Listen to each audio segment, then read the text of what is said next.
Hello there. I'm Derek Freed. I'm the pastor of House Churches at Renovation Church, and welcome to House Church. I hope you're getting back into the rhythm of coming to House Church after the break. I want to encourage you to keep coming.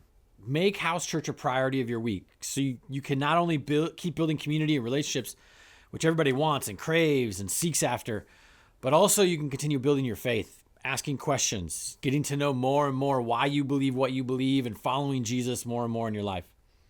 This week we had Mark Warder with us, and he shared from Romans chapter 12, verses 1 and 2.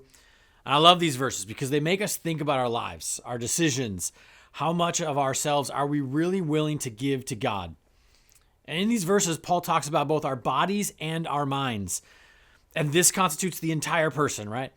Essentially, Paul is saying that true worship is giving every part and aspect of who you are to God to do with what he wills, including sacrificing those things for something better. But I want to talk about the why.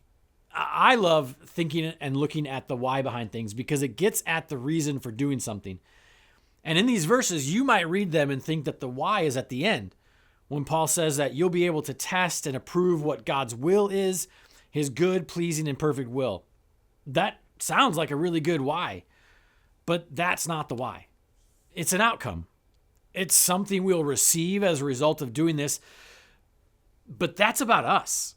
If that's the why, then our why is about us. It's a selfish and a self-centered why.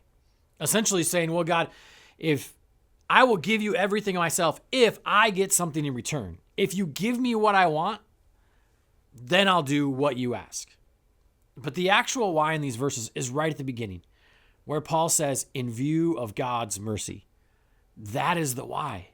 The why is because of who God is.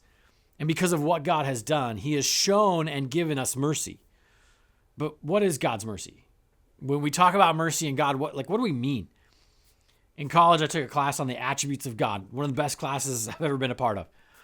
And in that class, we define God's mercy this way: God's goodness towards those in need. This definition has always stuck with me. I think it's very good at helping me understand this concept.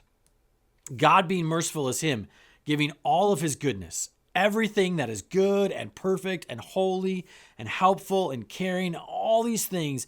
God gives all of that to those in need, to those who are hurting, who are desperate. As people who are hurting and desperate, and then God shows up and gives us his goodness, then we should offer all that we are as worship in response to that.